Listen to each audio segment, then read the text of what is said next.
I'll tell you this. We've had some incredible stories here in our meet and greet segment. That's where we meet you, a P1 listener. First time caller. And today, I just got a little sneak peek of it. Big John is on the line. He is a firefighter, and he has an incredible story according to Biggie. So I look forward to meeting him. Here he is. Big John, hello, and nice to meet you. What is going on this morning, fellas? It is great to hear from you. Biggie says you've been listening a long time. We sure appreciate it. How long have you been listening? Oh, April, May of 1999. Wow. Yeah. That's when we were really bad.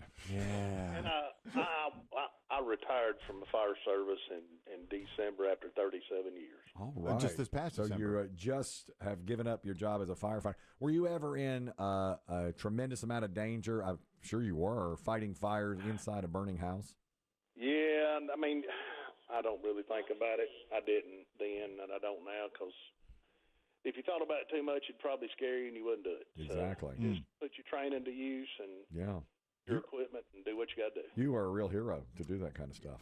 No, I just do what I need to do, man. You know, we've heard people who are in this same line of work, and they say the same thing that Big John does. Mm-hmm. You don't think about it. They're not heroes. That's right. I know. It's just what they do. And what do I always say? You're a hero.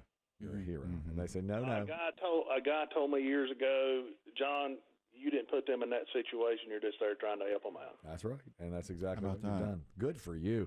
Did you do anything before you were in the fire department? Well, I actually joined my local volunteer department when I was 16. Oh, okay. And, I done little odd jobs, worked in hay fields, tobacco patches, but as far as a full-time job, no. I went to school after I graduated and got my fire science technology degree and a business degree. And as soon as I got my firefighter 1, 2, and 3 and my EMT, I got a job, and that's what I've done for the rest of my life. How much has the business, what are the biggest changes from when you started and then to your retirement?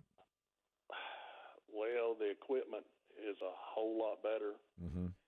And the stuff that's burning is a whole lot more dangerous now. Oh, really? A lot of times in houses it was just, wood and cotton-type materials and stuff, but now with all the synthetics and the polymers and stuff, the smoke just coming off some of this stuff is a whole lot more dangerous. Okay. Are you talking like furniture, walls, or what? Yes, like your furniture, used to be a lot of wood and cotton-type materials, and now with all your polymers and fabrics that are not man-made, but, chemical-made, it's a whole lot different. I never thought about that. Yeah, me neither. You can see a difference in the smoke.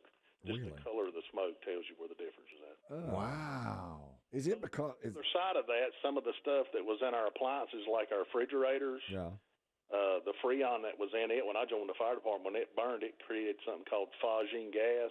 Mm-hmm. And if you smelled it, it would literally turn your lungs into liquid. Oh, my God. Whoa. But now the stuff, and I mean, you've heard about the Freon and stuff, how it's changed in vehicles, air conditions, and this is pretty much the same in a refrigerator, and it's all different. So that's getting better, but the furniture's getting worse. Is it because they use all those polymers and stuff in furniture now? Is it cheaper to make? Is that why? It's cheaper to make, and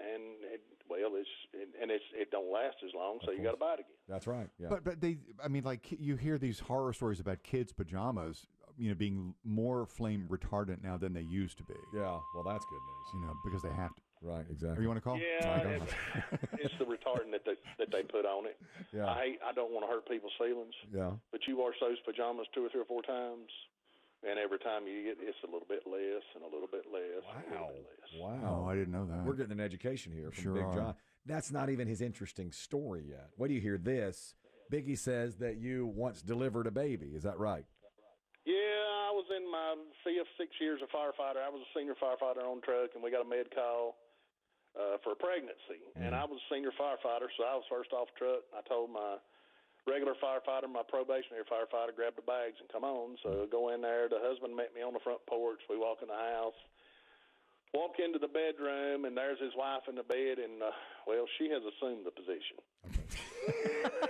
And I walked up, and I said, ma'am, we're going to help you here. And, I took a look at the land down under, and the baby was crowning. Oh, my God. I could see the top of the head. Oh, my God. And so I looked at the husband. I said, did y'all do Lamaze? And he said, yes. And I said, you get in there and do what you're supposed to do. Mm-hmm. The captain poked his head in and said, "What you got, Big John?" And I said, "Get the ambulance here now. This baby's coming." Yeah. So I grabbed a sterile sheet, laid down on the bed, and I told her, I said, "We're going to get through this." And about that time, she pushed, and out popped the head. Oh, my God. So I put my hand under the head, just to kind of support. And about the time the baby was laying on my arm, the paramedics come in the front door.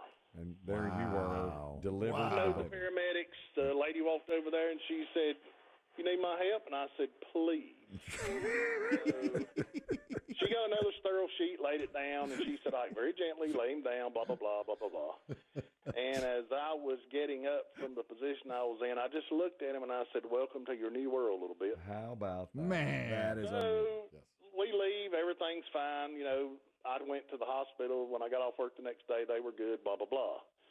Well, 21, 22 years later, I'm the battalion chief at Station 1, and I get an email saying they got a new firefighter coming on and, all this stuff. So I sent it to his captain and printed off the cover sheet, and I walked out in the bay, and I said, "Cap, got a new probie coming today," and I handed it to him. And about that time, this young guy walked up and said, "You're the captain?" He said, "Yes, sir." And he said, "I'm such and such, and I'm your new firefighter." And he said, "Okay, well, I'm Captain such and such." He said, This is the battalion chief. We call him Big John." And he looked at me, and he said, "Big John?" And I said, "Yeah." And he said, "I'm a little bit." Wow. And I went, Wow. "No." Wow. And the captain's like, What? And Little Bit said he delivered me, 21, 22 years ago. We met before. Unbelievable. You've seen my mama's cooter. Yeah. Big time. So anyway, we had a call right after that, and we did get to talk later on, and it was, it was cool to have a kid that I delivered working under me. It was cool. Fantastic story. This is incredible. I cannot tell you how moved we are by that. What a story. You tell a great story too, Big John. I'm telling you. You got a gift, Big And, John. I called him a little bit. He wasn't a little bit. He was about 6'3" and probably weighed about 220. Yeah. He was a big young. I'm 6'5" and about 250. Now, he was about 6'3" and 220, and I said, "Well, you ain't a little bit no more, but okay." Yeah. Yeah, but a name like that, that's a good one. That sticks with. Yeah. That's awesome. Well, we actually, a lot of us do have nicknames, like mine's Big John because I'm so big, and when everybody found out about the little bit, that's what his nickname He's called. Of course, he's Little Yeah. Bit. That is really cool. Great story. Oh, my gosh. Incredible to I love have that. you listening. We really appreciate it, Big John. Thanks for listening for such a long time. I tell you, y'all guys are pretty cool. Y'all took the place of the barbecue soft boys years ago. We did. Yeah, long time ago. I'm sure you weren't happy about it. I know Biggie wasn't. Nobody was. Yeah. I actually switched over to y'all station because I was down in that area to listen to them. Yeah. And y'all were on, and I'm like, well, what's these dudes doing? Yeah. And it was pretty interesting. Well, all right. Man. And you're here all these years Incredible. later. Congratulations on your career, and you had an amazing story. We hope to meet you in person here in the next few months. Thank you, Big John. That'd be cool. That'd be cool. That's great. Have a great day. We appreciate you listening. man. Yep, there he goes. Big John. Amazing. Amazing. I'll tell you what, this meet and greet's just unbelievable. We've had similar stories, though. Like you'll be mean to a kid at a live appearance. Me. Yeah, 20 years later, it'll be like, I'm an adult now, and I'm going to kick your ass. Remember when you didn't give me a T-shirt because I didn't hit the win on the wheel? That's right. I've been waiting 20 years to kick your ass. You're a little bit. You're asshole. That's right. Oh, yeah. Man, good to see you again. Yeah. Your mom stubbed a cigarette out on my wrist. Yeah. Oh, you do remember. I'm not 7 anymore. Who knows who we'll meet tomorrow? Two Guys Named Chris Show.